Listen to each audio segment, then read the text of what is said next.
हरे राम हरे कृष्णा कृष्ण कृष्ण हरे हरे। हरे राम हरे कृष्णा। हम गीता का 18वां अध्याय पढ़ करके इस नाम संकीर्तन में और गीता के प्रचार में उतर गए।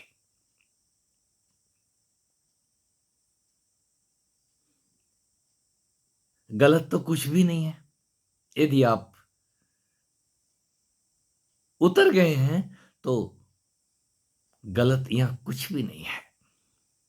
आप जो भी कर्म कर रहे हैं उसका यथा समय आपको पुरस्कार जरूर मिलेगा। और यदि आप पराभक्ति की बात कर रहे हैं कि भगवान ने कहा है कि मुझे पढ़ोगे, मेरा प्रचार और प्रसार करोगे तो तुमको मेरी पराभक्ति प्राप्त हो जाएगी। यदि भगवान ने कहा है और आपने सुन लिया, मनन कर लिया, तो गलत कुछ भी नहीं है। पहले भगवान को बोलने तो दो। जब भगवान बोल रहे थे तब आप वहां नहीं थे। भगवान जिसके लिए बोल रहे थे वो वहां घुटने टेक के बैठा था और 12-12 साल के वनवास काट के आया था। और उसके बाद उस महाभारत के युद्ध में मुंह मोड़ रहा था। उसको भगवान ने सुनाया है। ये पराभक्ति और अपराभक्ति कहीं अर्जन होने के बाद ही पता चलती है। यहां परा क्या है और अपरा क्या है। मेरी शुद्ध भक्ति प्राप्त हो जाएगी। भक्ति बिना ज्ञान के, यदि आप भक्त बन गए हैं, भक्ति कर रहे हैं, तो गलत कुछ भी नहीं है। यहां उसका नाम भी तार देता है। भरोसा तो हो, हमको भरोसा कहां आता है। भरोसा भी कोई दूसरा दे देता है। ऐसा कहा है, शास्त्र में लिखा है। पहले इस शास्त्र के अंदर उन अस्त्रों को जान लो। शास्त्र में सा अस्त्र है वो, और अस्त्र को समझने के लिए किसी समर्थ गुरु की जरूरत होती है। हमने शास्त्रों को समर्थ गुरुओं के गुरुकुल में, आश्रमों में जाकर के उनके मुख से हम श्रवण करते थे। और श्रवण के बाद मनन और निधिध्यासन जैसे शब्द जुड़े हुए हैं। कहानी तपस्या पे अटकती है। उन शब्दों को तपाए बिना यदि हम चल पड़ते हैं तो आग तो है ही नहीं। सूखे शब्दों में, सूखी लकड़ियों में बिना जलाए आग नहीं जलती। कहीं ना कहीं से आग ला करके डालनी पड़ती है। शब्दों में आग है। कोई समर्थ गुरु उसको खोल के बताता है, इसमें यहां पे आग है, और उसको जला के दिखाता है। शब्द से शब्द भेद निकाल के बताता है। और जब वो शब्द भेद निकालता है तो आपकी बुद्धि और विवेक एक नई दिशा की तरफ सोचना शुरू करते हैं। अर्जुन चूंकि अर्जन करके आया है, और अर्जन करने वाला घमंड से भरा होता है। मैंने तो अर्जन किया है। वो अर्जुन भी समय आने पे घुटने टेकता है, हे प्रभु मैं आपकी शरण हूं। और शरणागत को किसी प्रचार के लिए यदि उतारा जाए तो पहले शरणागत वत्सल का प्रकट हो जाना, उसको प्रकट कर लेना। अपने ही अंदर यदि प्रकट नहीं कर सकते हैं तो आपको कम से कम वो दिखना तो सही है। उसकी पराशक्ति, अपराशक्ति आपके इस तन के अंदर कहीं दिखनी चाहिए। यदि आप कितने भी बीमार क्यों ना हैं, उसकी शक्ति के प्रभाव से आप खड़े हो जाएंगे। वो शक्ति आपको चलाती और फिराती हुई दिखाई देगी। आप उस शक्ति की शरण तो होइए। यदि आप शरण हो जाते हैं तो मैं उसी को कहता हूं शरणागत होना। उसकी भक्ति अपने आप चली आती है, प्रकट होती है। मैं ज्ञान को भाई और भक्ति को बहन कहता हूं। यदि ज्ञान रूपी भाई आपको मिल गया है, तो बहन अपने आप अपना रूप दिखा देगी। उसका स्वरूप आपको हाथ जोड़ने को मजबूर कर देगा। ये ज्ञान यदि आ गया है तो भक्ति अपने आप चली आती है, बुलानी नहीं पड़ती। आपके ही अंदर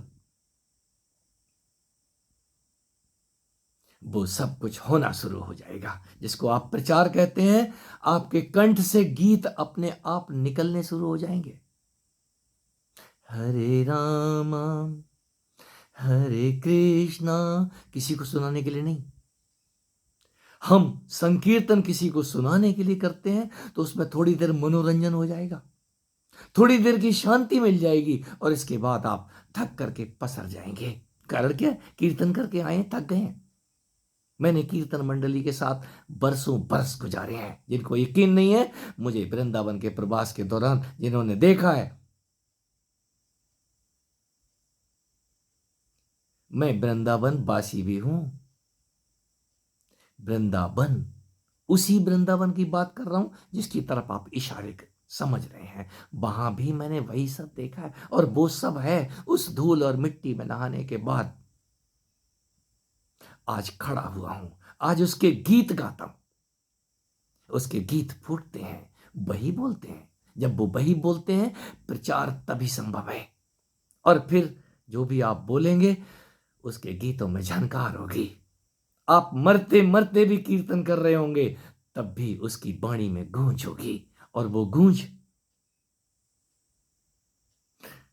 आपको आनंदित करेगी, आपको बोलने का सुख देगी, और ये सुख आपको शांति देगा। मैं शांति को ही भक्ति कहता हूं। वो मेरी बहन है, और ज्ञान वो मेरा भाई है। राधा तो मेरी मां है, और उनके वो सर्वेश्वर मेरे सब कुछ है। आपके भी साथ ऐसा ही है। आप अर्जुन करो मित्र, अर्जुन बन जाओ। यदि अर्जुन नहीं बन सकते, तो इसी तन के अंदर लगे हुए ये नकुल और सहदेव, ये आपके हाथ और पैर, ये मन और बुद्धि, यही तो युधिष्ठिर है, यही तो आपका भीम है। अर्जुन भी आप में छुपा हुआ है। आप यदि एक को पहचानने लग गए, तो सबको जान जाओगे। फिर कृष्ण आपसे छुपे नहीं रहेंगे। कृष्ण वैसे नहीं है, ये आकर्षण जगत का। यदि बाहर दिख रहा है, तो यहां भी कहीं कृष्ण की छवि है।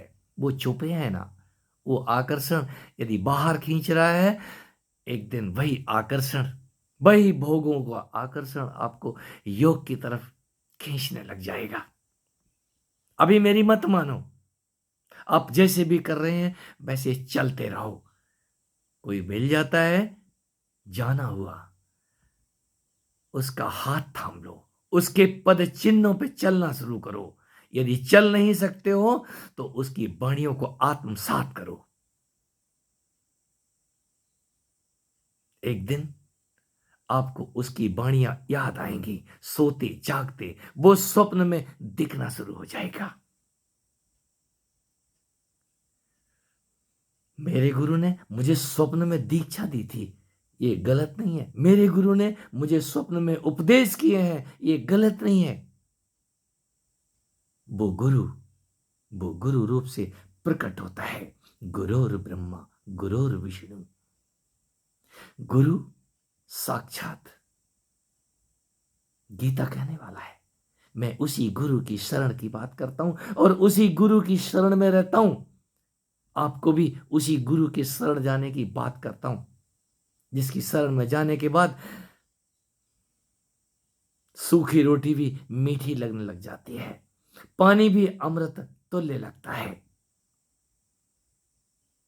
आपके गीत अपने आप फूटने लग जाएंगे। ये गला खराब होने के बावजूद भी गाने लग जाएगा।